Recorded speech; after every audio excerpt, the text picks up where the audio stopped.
The Puck Portfolio with Andy MacNeil. Hey, welcome to the Puck Portfolio. We are back. It's Tuesday, June 18th.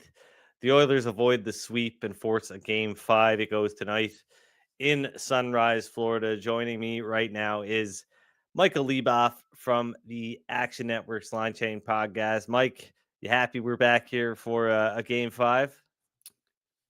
Yeah, I like that we have more hockey. It's just the 2 days off in between every game. It like really kind of kills the buzz, right? Like you get excited and then and I know everyone's making this point, but then like you kind of come down from watching the game. The next day you wake up, you're like, okay, it's the off day, and then you wake up. Last week I had a meeting, and the whole day I thought it was Wednesday, and it was really Thursday because my mind clock is on every other day, and I was like, wait, today's what are you talking about? Today's Thursday. There's no hockey tonight. Like it's there's hockey tonight or whatever it was, and so Yeah. it's really throwing me for a loop here. But I'm excited. There's actually a game to talk about tonight. It could be the last one.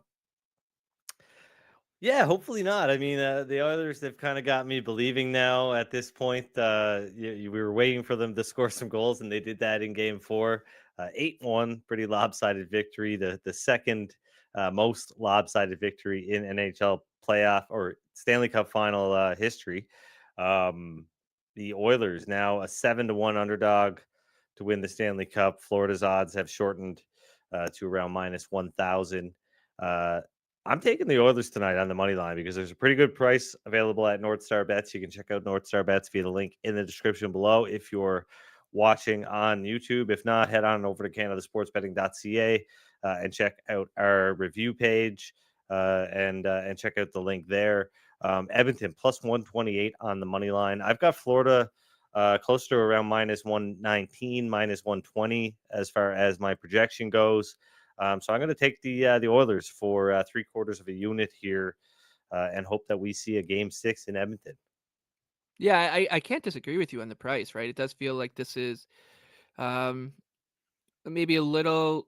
I don't want to say disrespectful, but like it does feel like people are betting into that. Well, the Panthers are gonna. They were just waiting to clinch it at home or something. But um, I do think that if I had to pick a side on the money line, it would be the Oilers here. The bet I like though the most, if you want to hear it, is I like this first period Of to be course. nil. I like 0-0 for exact score for the first period. This is something I've been playing all playoffs long. When we get to the deep end of the pool in these series, Yeah. what ends up happening, and I know this sounds more anecdotal than anything, but it's rung true. This spring for sure is in these games when we're in an elimination game, and it's a huge game too for Florida. Um, Teams will come out and be a little more tentative. They'll try to wade into the water rather than just go gung ho. I think everyone's expecting this big push from Florida because of what happened the other night. But Yeah. to me, what does a big push from Florida look like? It looks more like getting pucks deep, getting to work on the forecheck and grinding stuff out. Where if you're saying, oh, here's the big push from the Oilers, it's like get the puck, get north, and try to create odd man rushes. So I think that this game takes a little while to open up. So I like Yeah. the 0-0 first period. I don't think the Oilers, they know, right? They've got more mistakes in them than the Panthers do, and they pay for their mistakes a lot more than the Panthers do. So I think they'll be fine with trying to just get to the first TV timeout, then the second TV timeout, then to the intermission, play like a good, strong, cliche road period. So I think 0-0 first period at plus 330 or better is worth a bet. Yeah, that's a fun look for sure. I mean, overall in games 5 to 7, they are 38, 15, and 2. That's about 69% to the under over the last 3 postseasons. So typically low scoring games here. I understand where people are coming from with the idea that Florida's going to make a big push offensively because of what Edmonton's shown now. But I think it's going to be on the Oilers to kind of force the Panthers out of their shell. I mean, ideally for the Panthers, they want to, like you said, play their type of game, right? And if they can, they're going to dictate the pace and play that type of game. But if Edmonton can, kind of stretch them out and make them play the Oilers game, then yeah, they're going to have to push offensively. But I don't think they will be going into game number 5 here with that mindset. So I'm definitely on the same page as you there. Florida now 3-3 in games where they can eliminate an opponent this postseason. The Oilers 2-0 when facing elimination, of course. Game 7 versus the Canucks, and then Game 4 versus the Panthers. Stuart Skinner, I mean, he was great. I think his performance was overshadowed in Game 5. That score could have been a lot closer late in the second period. Um, if he was not as sharp as he was in the third, the Panthers pushed right up until it was the Oilers extended to 7-1 and then 8-1.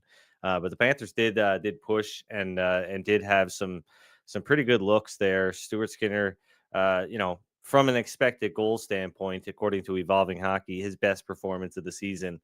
Hopefully, he's saved a little bit of that for the rest of this series because it is going to be I think it looked impossible to think that he could outplay Sergei Bobrovsky, but I guess now it looks a little bit less impossible. But he's going to have to be really good here over these next 3 games if the Oilers do want to stretch it out. Yes. So this is something I think that's really interesting, is that he's been quietly like the biggest story, I think, of the past couple games. Is like he's or I should say, like, this, even the series generally, like, he's the under the radar story that is the key here. We've been talking about McDavid. Everyone's talking about Bobrovsky through the first few games, and of course he has a little bit of a dud. Barkov and him are teetering as favorites as on the Conn Smythe market. But this really comes down to Skinner, right? Like, it's Yeah. if you're going to beat the Panthers 4 in a row, odds are you're going to need to steal, like, what, 1.5 games if you were to set like a line, for some hypothetical odds, right? I think you Yeah. set the over under at 1.5. So he's going to have to steal something here. So considering like what we're expecting from Florida, I also think, like, looking at Skinner's alternate saves, or even if you just want to go over his save total. But if I like to play the over on a save total, if it's depending on where it's set, like, I'll go to the alternate market and look for like 40 plus Yeah. at a big number, because I do think that this is going to be a situation where Florida has a decent chance to go like 2-1 in terms of shots on goal, or close to it. I shouldn't say 2-1, but, like, we could see like a 38-26 shot on goal total through Yeah. 60 minutes. And if the game More goes to like Game overtime, 2. right, exactly. So like, if you're looking around the market, you can find Skinner at if he goes 40 plus, it's nearly 13-1. So I think that's a pretty good bet, considering we could this game, of course, has potential to go to overtime, which would you'd feel pretty comfortable getting there if that's the case, and also the volume that we're expecting from Florida here, as this game projects to be much more of a game played on their tempo than one on for Edmonton. I'm smiling because, like a square, I had a small bet on Bobrovsky 30 plus saves in game number 4, and he was pulled after Yeah, allowing but I mean, it's a 5 good goals bet, on right? 6. Like, you think about like how that game played out. It should have worked. Like, it should, like, that's you had the right game. You had the right game script. You just Yeah, but it's always funny when it works out like that, yeah, right? And you can't exactly. help but Yeah, feel then you like try to tell people, but I was right. I was just wrong. yeah. But to your point about volume, the Oilers have been the only team so far in these playoffs to generate 30 plus shots on goal in 3 games in a series versus the Panthers. The Tampa Bay Lightning did it twice, but Edmonton's the first to do it 3 times. So they've done a better job generating shots against the Panthers than anybody else has. They've also done a better job limiting chances than anybody else has against the Panthers. You look in rounds 1, 2, and 3 in terms of Florida's high danger chances. They were up around 14, 15 against the Lightning per 60 minutes, down around 12, 13 per 60 minutes against the Bruins, and then up around 14 per 60 minutes against the Rangers. They're down around 9, 10 against the Edmonton Oilers per 60 minutes. So the Oilers doing a really good job defensively. I mean, it's unfortunate that they lost the first 3 games, because this series could have been different if maybe they got that victory in game 1, which they probably would have got if you played that game over again. Yeah, no, I agree with you 100%. And I this game to me is so hard to read just generally because you talk about Edmonton, you'd feel like this score line could read like a million different ways if you were just looking Yeah, at like you were talking about the way the game's played and the actual kind of process versus the results. So it in a lot of ways it's like you try to treat it as if these two teams haven't played yet, right? There's a 3-1 series lead, as you said, for the Panthers. The first game and the fourth game were totally in favor of the Oilers. The Panthers were really good in the middle part of the series so far. yeah, So I like we haven't really I don't think we've seen these two teams like differentiate themselves all that much. Although the score line will tell you that the Panthers have been better because they were up 3-0 and now it's 3-1 and they have another chance to close it out and they've got yeah, home ice advantage. So it does kind of screw with your head a little bit when you think about how the series was played on the ice versus the results in reality. So I mean, and to for that sure. point, I think that's why you're looking at the Oilers as a value play here. Yeah, for sure. I do like what Edmonton did with their lineup heading into Game 4. Looks like they're going to stick with the same thing in Game 5, but they move Fogle up to the top line with Hyman and McDavid. They put Ryan Nugent-Hopkins on the second line with Draisaitl and Dylan Holloway. Holloway, of course, had a big night with 2 goals. Hopkins got his first goal, first point of the series. Draisaitl got on the board for the first time in the series with 2 assists. But looking at player props for this game, I've kind of got my eye on Warren Fogle here at around 6-1. You can get him at plus 650, I believe, if you shop around. Um, but I think Fogle. He had 4 shots in game number 4. He's got a goal and an assist in his last 2 games. He's going to get opportunities here playing with McDavid, and as hard as the Panthers have been on McDavid and Hyman, that could open things up for Fogle here in this game during his ice time with the top line. So that's something I'm going to consider here, and probably end up throwing a small quarter unit bet on it or something like that because that's a pretty good payout for somebody who is playing on the top line with McDavid. As much as I think this is going to be on the lower scoring side of things, goals have come from a lot of unlikely places in these playoffs. Yep. Yeah. Hard to disagree with that because of the line assignment too, and so that's a good one. I was actually trying to peek around to see what his odds would be to score 2. We just saw it the other day with like a middle 6 player in Holloway, and I think because of the way the Oilers are going to set themselves up here, which is double shifting McDavid and Draisaitl and Nugent Hopkins and those guys, and just kind of rotating who gets to play with them on a ship by ship basis as we get towards the second half of the game. There's going to be good opportunities for players like that. Two guys I have my eye on in those markets. I like Gus Forsling at 7-1 as an anytime goal scorer. I like him also 42-1 for first goal scorer, and I also think that he's worth a play as a last goal scorer if you want to like just if you took a $10 bet and you split it by threes on each one basically. Yeah, Because he's going to play a ton. He's just going to play so much, and for he sure. obviously he's got offensive chops, and he'll He be does, out and he there. has a lot more shot attempts. Like he doesn't hit the net a whole lot, but he does shoot the puck quite a Yeah. bit. I Yep. think so. Yeah, it's almost weird. Like he's the type of guy that I expect to like have like 8 goals or 9 goals in these playoffs because like every time Just I plays look so up much. and in the Bruins series and the Rangers series and now in this one I'm like, oh, he's got the puck in the slot, and like you said, he either gets it blocked or misses the net. Um, so I like him a lot, and to that last goal scorer play, like he should be out there if there's an empty net situation. So that certainly adds a little bit of value there. So yeah, Gus, I'm going to be riding the Gus bus. And also keep an eye on Ryan Lomberg's number. Yeah, It he's looks like getting I don't know if he's in yet. I haven't looked yet to see if he's definitely going to play, but if he does play, he was really effective in the games he played against the Rangers. Then he came out of the lineup and the Panthers just stopped losing. So I think that's part of the reason why he never got back in. But he was all around it. Those first 2 games, like he looked very, very dangerous. So he's 11-1 to score anytime, and he's someone that I'll have my eye on for this situation. And if I can find him at like a 40-1 or longer in the first goal scorer market, I'll play Lomberg there too. Yeah.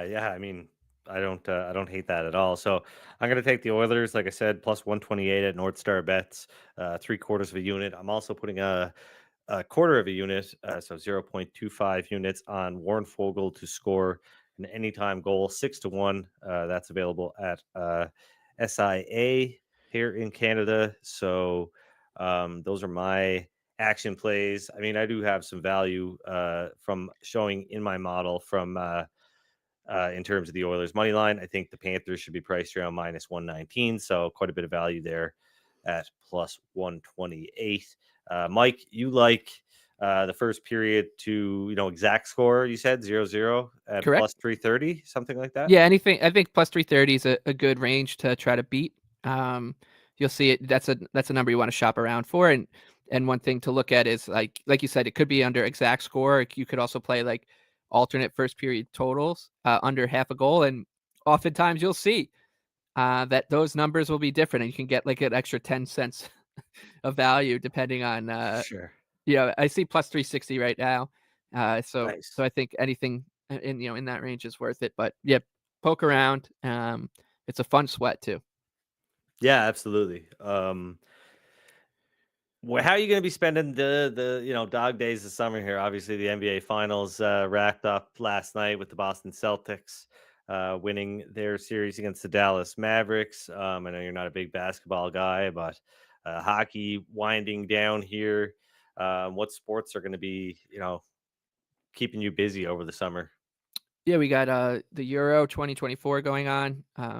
Recording a bunch of podcasts for that with my co-host BJ Cunningham and Sam Ingram on Wondergoal, which is our soccer betting podcast at Action Network. So that will take us through July. Obviously a lot of tennis coming up in Wimbledon. I watch a lot of Aussie rules football. I watch cricket. So I've got enough on my plate, and then it's in a weird way for me. Like hockey is I watch hockey and soccer in the fall, but I don't watch the NFL all that much. I do love college football, but so I tend to have like a busy slate in these weird down summer months because of the sports that I tend to watch. Yeah, I'm going to be right back into the 24, 25 NHL prep work pretty much right off the bat. And yeah, I mean, hockey all the time. So, but yeah, that's interesting. Hey, um, don't sleep on the other sports, man. They're the best. The cricket World Cup's been sensational. yeah, I've liked some of the fallout from the USA win, and Yeah. some of the content on that has been pretty entertaining, especially um, with all the